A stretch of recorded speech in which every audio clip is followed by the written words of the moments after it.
T T P ہم پاکستان میں T T P کہتے ہیں کہ ٹی ٹی پی اور پھر جماعت الاحرار ٹی ٹی پی کا دوسرا فیکشن ہے. یہ صرف پاکستان کی بات کر رہا ہوں. ہم تو ٹی ٹی پی اور جماعت الاحرار کو کہتے ہیں, دیگر یا ممالک کہتے کے ہیں جو کہ جی ہاں لوکل وہ ہیں. بلوچ عسکریت جی پسند وہاں پر ہے. ٹھیک ہے, ایران کو بھی کنسرن ہے. بالکل ایران بھی صحیح. کہتا ہے جی بلوچ جو عسکریت پسند ہے جو ایران کے اندر سیستان کے صوبوں میں کارروائی کرتے ہیں, وہ بھی کہتا ہے جی وہ افغانستان میں. اور تاجکستان کا نہیں آج بٹ آپ کو پتا اعزاز چل صاحب گیا, یہ چین بتائیں کا. نا, آپ نے کہا کہ آپ نے اپنا آرگیومنٹ یہاں سے بلڈ اپ کرنا شروع کیا کہ جہاں پر حکمرانی ہی یا انتظامیہ کے جو ہیڈز ہیں وہی دہشت گرد یا وانٹڈ لوگ ہوں, ان سے آپ کیا ایکسپیکٹ کرتے ہیں؟ تو پھر کیا مطلب ہے, کچھ نہیں ہو سکتا؟ اگر ہم دباؤ ڈالنے کے لیے بھی کچھ کوشش کریں گے تب بھی آپ کے مطابق کوئی نتیجہ نہیں نکل سکتا؟ یہ ان ریئل ایکسپیکٹیشن ہے. اچھا, میرا یہ خیال ہے, ایک تو یہ ہے کہ میں نے تو آپ کو گراؤنڈ بتائی نا کہ گراؤنڈ کیا ہے, کہ گراؤنڈ نہیں میں وہ صحیح بات ہے سر, نام جو لیکن ہے ہاں ان لوگوں کے نام ہے. ٹھیک ہے, گراؤنڈ میں ان لوگوں کے نام ہے. ٹھیک ہے, ٹھیک ہے, اب دوسری بات یہ ہے کہ کیا یہ واقعی سیریس ہے. ٹھیک تو ہے. میرا یہ خیال ہے کہ جو طالبان ہیں وہ سیریس ہیں کہ وہ گورننس کریں, وہ نہیں چاہتے کہ ان کے ہاتھ سے اقتدار چلا جائے. اچھا, لیکن طالبان کے اندر بھی بہت پل اینڈ پش ہے. ہم سمجھتے ہیں یہاں پر بیٹھ کے کہ طالبان کوئی ایک فرد بیٹھا ہوا وہاں پر, وہ فیصلے کرتا ہے, ایبسلوٹلی. کسی کو اوپر اٹھاتا ہے, یہ ہم بڑی کسی کو دفعہ نیچے. بات کر چکے ہیں کہ دوحہ کا ایک الگ ہے جو انتظامیہ بیٹھی ہوئی ہے, افغانستان میں جو کام کرے وہ ایک الگ ہے.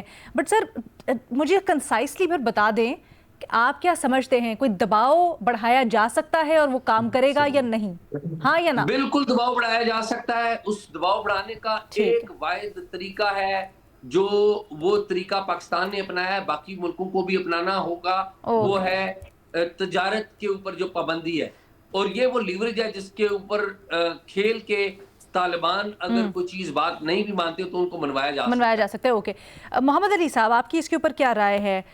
کیا باقی جو ممالک ہیں خطے کے وہ ایکٹیولی اس بات کے اوپر غور کر رہے ہیں کہ افغانستان کی طرف سے جو دراندازی ہو رہی ہے یا مختلف گروہوں کو وہاں پناہ دی گئی ہے اب بس ہونا چاہیے؟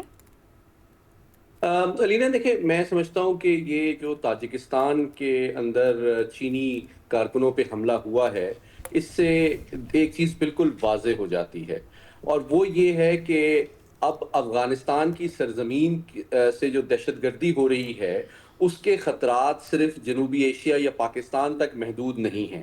تاجکستان سینٹرل ایشیا کا ایک اہم ملک ہے. اب افغانستان کے شر سے سینٹرل ایشیا بھی محفوظ نہیں ہے. اور پھر آپ نے دیکھا کہ ایک شخص جو کہ کانٹریکٹر تھا امریکہ کا, اس نے امریکہ کے دارالحکومت میں بھی امریکی نیشنل گارڈ پہ حملہ کیا. تو اب تو ان کے شر سے امریکہ بھی محفوظ نہیں ہے. اور جس طرح کہ صدر ٹرمپ نے اس کا اعتراف بھی کیا ہے اور انہوں نے کہا یہ تو امریکہ کے اوپر حملہ ہے. تو اس وقت افغانستان کی سرزمین نہ صرف امریکہ, سینٹرل ایشیا, جنوبی ایشیا, ہر جگہ کے خلاف دہشت گردی کے لیے استعمال ہو رہی ہے. پہلی بات تو یہ ہے. دوسری بات یہ ہے کہ جو ان کا انتظامی نظم ہے اس کے اندر بھی چار آپ یوں سمجھیں کہ اس کے حصے ہیں. ایک نظریاتی قیادت ہے جو کہ قندھار میں موجود ہے, سیاسی اور دفاعی طاقت کا جو مرکز ہے وہ کابل ہے, سفارتی جو ان کا ونگ ہے وہ دوحہ میں موجود ہے. کئی معاملات پہ ان چاروں کا آپس میں کنسنسس بھی ذرا مشکل ہوتا ہے, کیونکہ بعض معاملات میں ان کے آپس کے مفادات اور نظریات میں بھی تھوڑا سا تنوع پایا جاتا ہے. یہ دوسرا پہلو ہے. تیسری بات یہ ہے کہ جو مختلف تنظیموں کا بھی اعزاز صاحب نے حوالہ دیا, دیکھیں اس میں بنیادی بات سمجھنے کی یہ ہے کہ یہ عالمی دہشت گرد تنظیمیں جن کے بارے میں اقوام متحدہ یا مغربی طاقتیں تشویش رکھتی ہیں, جس طرح داعش اور القاعدہ, وہ بھی وہاں موجود ہیں.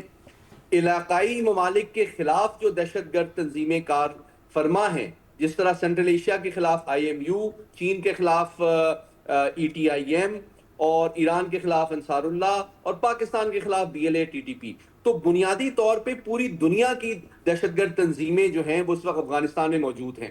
اب ان سب کے اوپر افغان حکومت کا کس حد تک اثر و رسوخ ہے, یہ بھی ایک امپورٹنٹ سوال ہے. دوسری بات یہ جو کہ آپ کے سوال کا براہ راست جواب ہے, وہ یہ ہے کہ ڈیفینیٹلی ان حالات میں جبکہ ان کے شر سے پورا خطہ اور عالمی برادری بھی اب محفوظ نہیں رہی ہے, اس کی ضرورت اور احساس بڑھ رہا ہے, جو کہ ایک خوشائن بات ہے کہ افغانستان کے اوپر عالمی اور علاقائی ممالک مل کر دباؤ ڈالیں تاکہ اس کے شر سے وہ اپنے آپ کو محفوظ رکھ سکیں.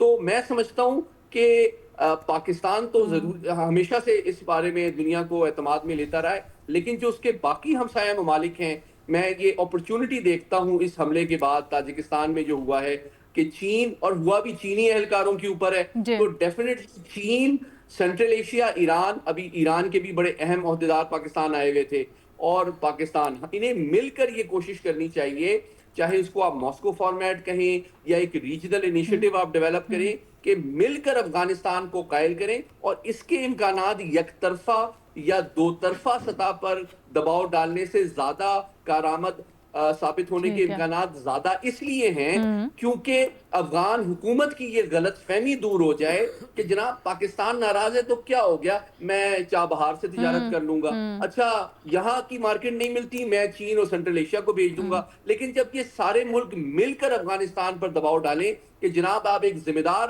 ریاست کے طور پہ دہشت گردی کا قلع کما کریں، اس کو رین ان کریں، اور ورنہ آپ کو سیاسی، معاشی، تجارتی لحاظ سے آپ کو کوئی سپیس تو اور اس کا سپورٹ نہیں دے امپیکٹ گا، ہو سکتا ہے، تبھی ان کو ہم زیادہ قائل کرنے میں اور ذمہ داری کی طرف مائل کرنے میں کامیاب ہو سکیں گے۔ ٹھیک ہے۔